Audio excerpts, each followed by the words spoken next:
Hello learners, I am Dr. Subodh Kesharwani, working with Indira Gandhi National Open University in School of Management Studies. The topic which we are going to talk today is methods of e-payment. This is part of our course called BCOS 184 e-commerce, and today we are going to talk more about what exactly the e-payment is and what are the methods which are going to play a very important role as far as e-payment is concerned. So prior to going into the depth of this e-payment, let's have a close look on what exactly the digital payment system is. The way things are changing right now, the way we are moving from brick and mortar system to click and mortar system, the technology enabled model is coming up. The payment is going to play a very important role. So taking into consideration, I think this understanding the digital payment system is very important ingredient as far as the learners are concerned, because when you talk about e-commerce, when you talk about m-commerce, there is a great role of payment, and the payment is digitally made, and the customers are located at different places, so their plastic money, their wallets, the banking transactions are quite important into it. So anyway, I think payments can be made through digital modes where both players and payee make use of the technology to send and receive money. The requirement of hard cash is being eliminated in the system of digital payment. It is also known by the name of electronic payment, as all the transactions are completed online, making it an instant and convenient way to make payments. So what e-transaction is, an electronic transaction is the sale or purchase of goods or services, whether between businesses, households, individuals, governments, and other public or private organization, conducted over computer mediated network. So I think the pedagogy, the process need to be developed, which can facilitate the users to make the payment and then get the product at their doorstep. So what is e-money account? So e-money, which we usually call electronic money, is typically stored in user's account, which can be accessed using a card or an electronic device such as mobile phone, and can be used to pay for goods and services. E-money therefore operates in some respects like a bank account. So what are e-business applications? I think e-business applications are web-based applications that can be implemented to perform tasks for businesses. Common e-business applications provide some way for a company to interact with consumers on the web or to perform tasks related to meeting consumer needs, such as online tracking or postal shipment. So what we observe that, so that digital payment is a very important ingredient as far as e-commerce is concerned.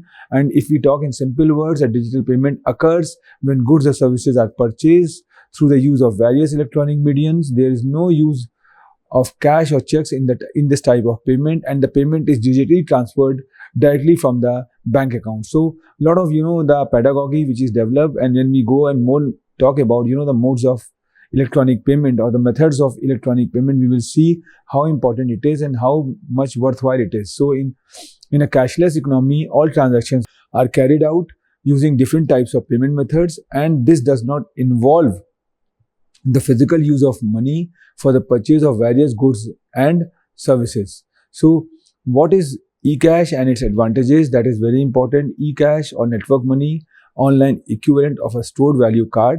The user can transfer money from a credit card or bank account into e-cash account. It can then be used to make payments for e-commerce transactions. An advantage, it can be operated cheaply as the whole operation of the system is on the web, on the internet. So what are the main concerns of e-payment? I think if we talk in the today's scenario, the main concern is privacy and security, privacy and charge fee, security and charge fee. And we know that this is very important because security is very important ingredient. The information is available on the web and any hackers can hack. We have a dedicated sessions on hacking and hackers, where we can see that how the cyber security, how the cyber threat is very important, and this can be controlled once the proper care and the usages need to be done. So privacy and charge fee are there. Security and charge fees are one of the important concerns, and we will talk about all those concerns in a more elaborative manner as far as the security is concerned, as far as the privacy is concerned. So basic methods, if we are going to talk about, the three most basic methods of payments are cash, credit, and payment in kind, or bartering we are used to say, because when commerce had been started almost a century back, or maybe at the time of Neolithic age or Paleolithic age, we have seen that bartering is very important ingredient, where there were no component called the currency, and the goods was replaced with the help of goods only. So this had given birth to barter system, and we have seen that from there this model had come up. So these three methods are used in basic transactions. For example, one may pay for a candy bar with cash, a credit card, or theoretically even by trading another candy bar. So this is the kind of the pedagogy or methodology which we usually do as far as the payment is concerned. So how many types of payments are there? There are two types of payment methods: exchanging and provisioning. Exchanging involves the use of money comprising banknotes and coins. Provisioning involves the transfer of money from one account to another and involves a third party into it. So what we have to do, that this provisioning and exchanging is very important ingredient, and when you talk about the payment of all those things, this is going to play a very important role. So if we talk about the methods of e-payment, which is a today discussion, so emphasize more on an electronic. If we talk about the electronic payment, is a digital transaction we have already talked about between two parties. E-payment types includes ACH, wire and bank transfers, cards, digital wallets, mobile pay, and more. Companies have a variety of ways that can pay their vendor bills these days. So the store value card is there, which we usually call the smart card. Then payment card is there, credit card and debit card. Then you have electronic or digital cash. You have electronic or digital wallet, and smart card is there. So methods of e-payment, if we talk about the types of digital payment which we usually call, is bifurcated in the present scenario into five important ingredients. The first one, which we usually call the UPI. Then we have AEPS. Then we have USSD. Then you have banking cards, and finally the e-wallet, which is a need of an hour. And wallet is a very important ingredient as far as the current scenario is concerned, because we have moved from e-commerce to m-commerce, and there the wallet role is very important, because these wallets are quite instant as far as the transfer of money is concerned, and security wise it's very strong.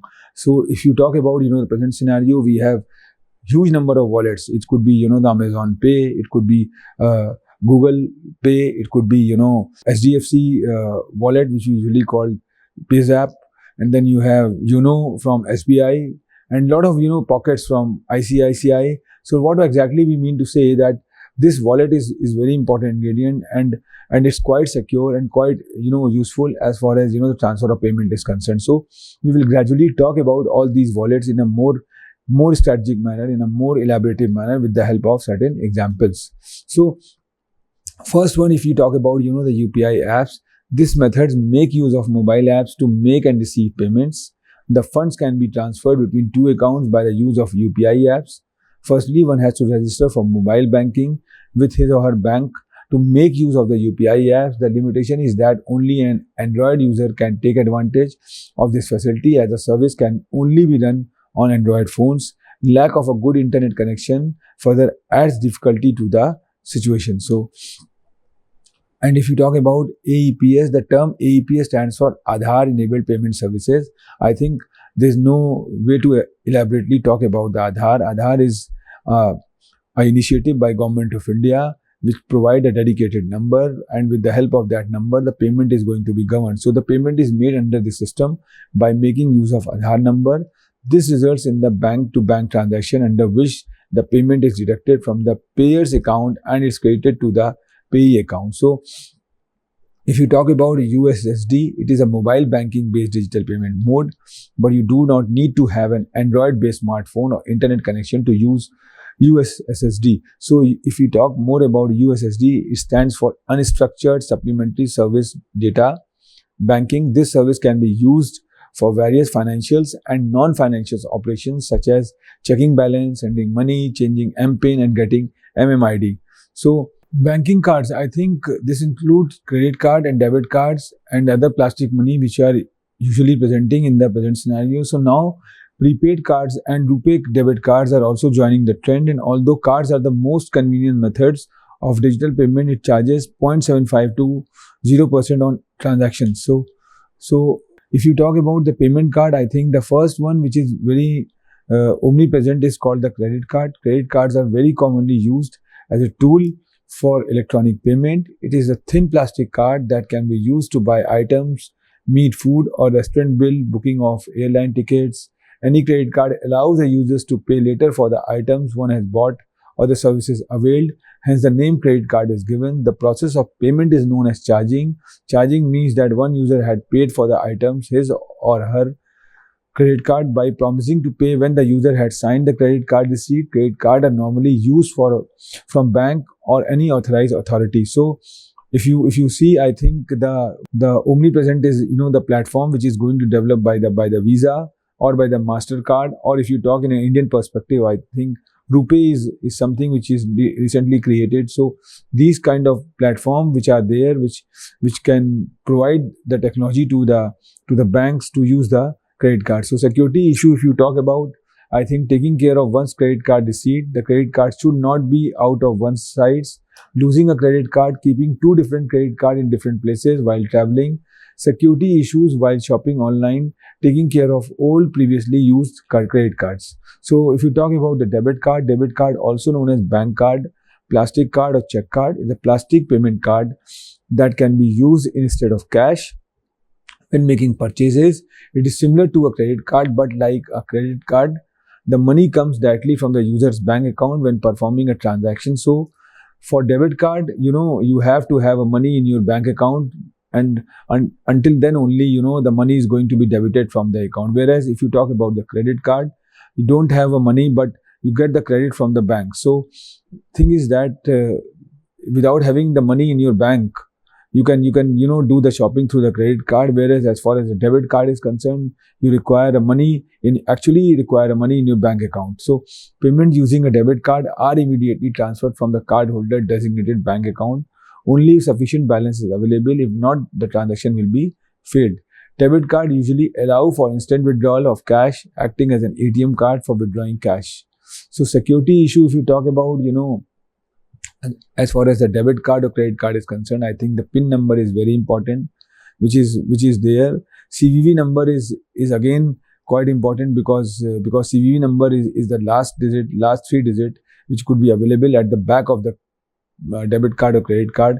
Then change default PIN is there, which we used to do it, and which can generated by your end. And card and pins are kept separate, and we can call the helpline immediately if we require it, and apply for the mobile alerts, or the SMS messages are concerned when you do the transaction. So, and there are certain rules which you have to follow. So this is something which is very important. Now the very important thing which had come up in the present scenario is the e-wallet.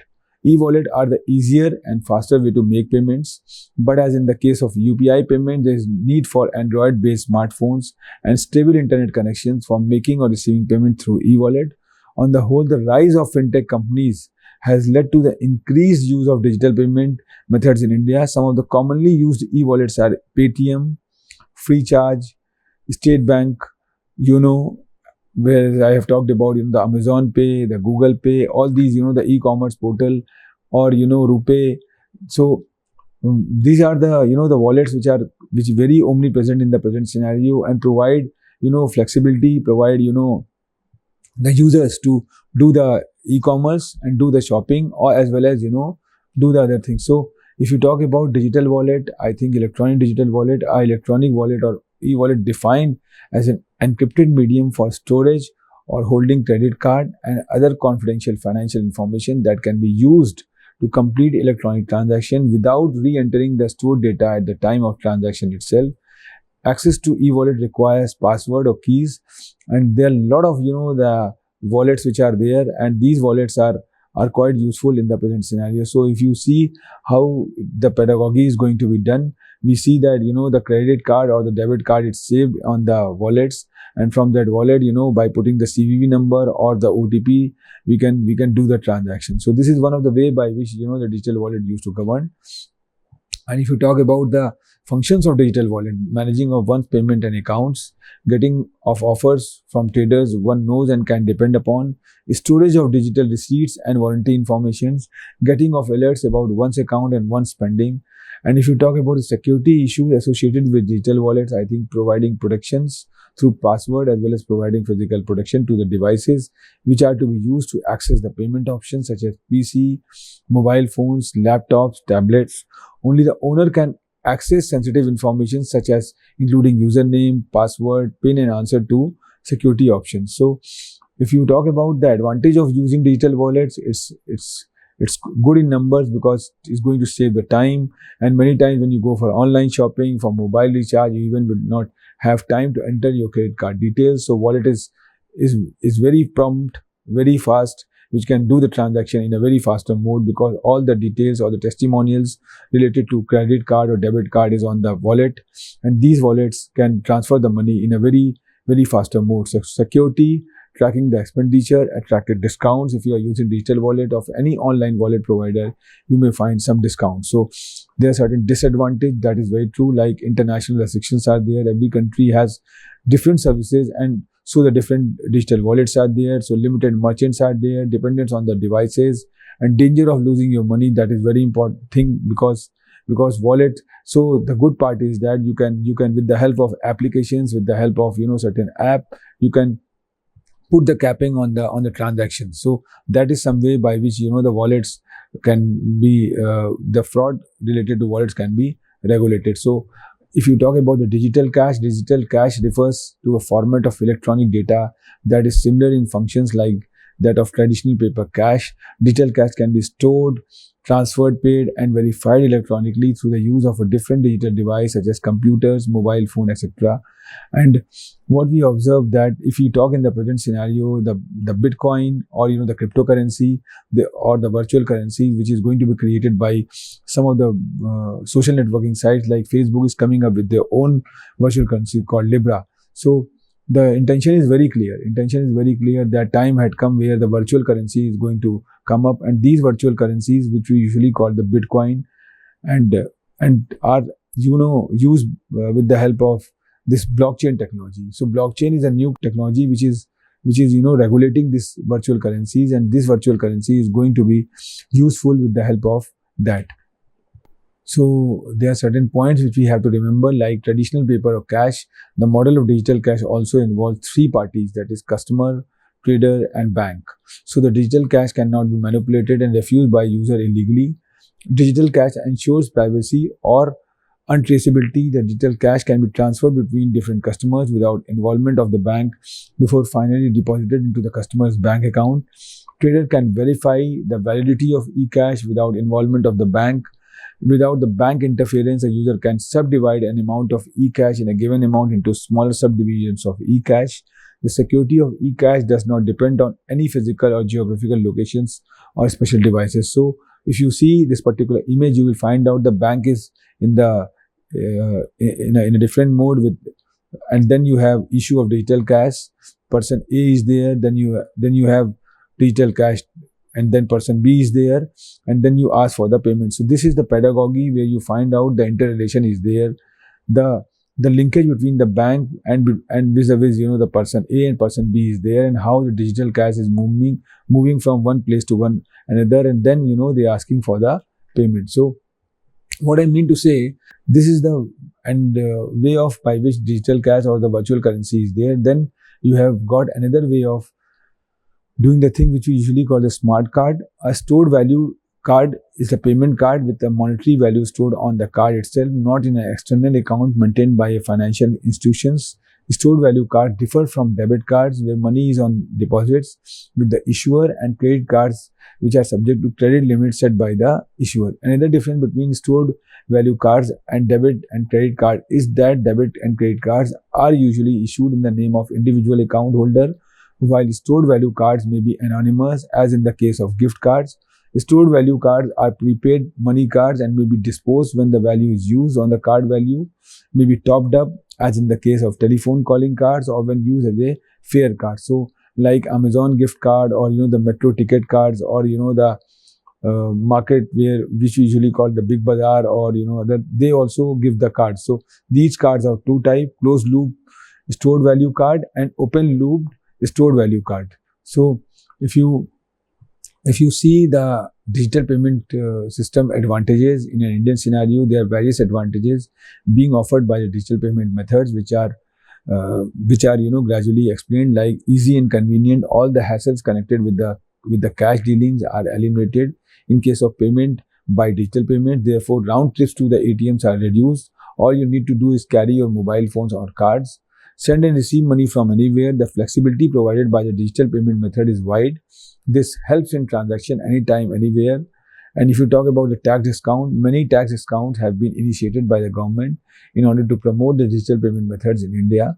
Written records of transaction, if you talk about, it is very common for us to lose track of our cash spending, even if we keep proper records. It is a time-consuming process. The payment through digital methods automatically keep written records of the transaction process by us. So this is the thing. There are certain advantages and good number of advantages coming up because the way e-commerce is penetrating or coming up. I think there is a great use of electronic payment and different modes of electronic payments, or rather we can say the methods of e-payment is very useful because based on the circumstances, based on the scenario, based on the locations, based on the jurisdictions, I think every methods of payment have its utility. Somewhere you find out the debit card is going to be quite useful. Somewhere you find out the credit card is going to be useful. Wallets are quite useful where the smartphone is coming into picture, and majority of transaction which we usually do in India, I think there's a great usage of smartphones. So when you talk about the smartphones, the wallet use is very important, and that is where the things are going to be changed. And in the coming years, you will find out this wallets and other things are going to be play a very important role. So I think there are certain limitations also. It's not user friendly for non-technical person. The individuals who are not technically sound or who have limited access to a technology, such as farmers, workers, do not feel it's convenient to make use of digital payment methods. So these are certain stumbling blocks. A risk of data theft. Hackers break down the servers to get access to your personal information, which they use to steal money from your account. Overspending. The limited cash available in wallets make you think twice before spending. So with cards, all your money is always with you, which leads to be overspending. So anyway, I think the model need to be changed, and the time had come where we try to wind up what exactly we have done it. And if you see, the digital revolution is at its active stage, thereby providing an easy way to go for digital payment. I think fintech companies are making the most use of it, showing a positive trend in the growth of non-banking financial companies, credit cooperative societies with more than 100 crores active mobile connections and more than 22 crores smartphones. India is playing a major role in the field of digital payment system, and this number is rapidly increasing with a faster internet speed, and the digitization of remote areas is further adding grace to the whole process. So I think the time had come where you find out that there's a digital revolution, there's a e-commerce penetration in a more number. So this can give birth to the going for the electronic payment, and this electronic payment is very important ingredient in the present scenario. I have already talked about that in the coming years you will find out that this is going to play a very important role because the majority of transaction would be governed through electronic mode, and this online mode of making the payment is quite useful. I think in our coming session, we are going to talk more about how the security is going to play a very important role, how the usage is there, because when you talk about e-commerce, I think e-commerce is very holistic term, is a very robust term. And when you talk about the e-commerce, it's not merely just commerce, but it's one step ahead to that, talking more about, the customers, how you're going to benefit the customer, how you're going to safeguard the customers, their money, protect them and provide them a flexibility so that they can get the better services. And recapitulation is there where the intention of the supplier is not to just sell the product, but something more to that. And when you talk about e-commerce is something which is a complete basket of solutions given to the consumer. Thank you very much.